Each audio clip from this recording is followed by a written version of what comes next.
Claro que sí, saludos a toda la gente, saludos a todos los amigos que están viendo este video. Le mando un saludo especial al señor Roberto Hinojosa, que le gusta mucho esta canción. Esta canción con cariño para todos se llama Sangre Pesada. Y échale.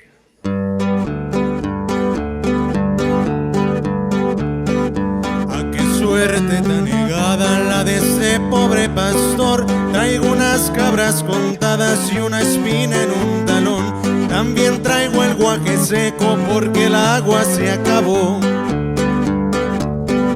Me puse a cuidar las cabras mientras hallaban pastor. Ya pasaron 18 años y el patrón no lo encontró. Yo maldigo a cada rato la suerte que me tocó.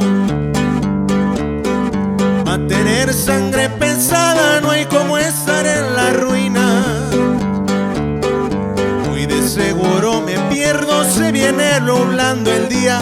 A qué suerte tan negada, maldita suerte la mía. La correa de un guarache ayer se me reventó.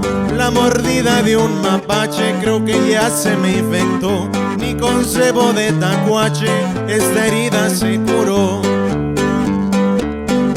Ayer no me echaron tacos ni me dieron de almorzar. El patrón anda celoso porque le quiero ganar. Con su hijita la de en medio yo no quiero emparentar. Va a tener sangre pesada, no hay como estar en la ruina. Mi domingo en la matada y mi amor en la campiña. Me divierto en la montaña con las aves de rapiña. Ahí quedó, saludos para toda la raza.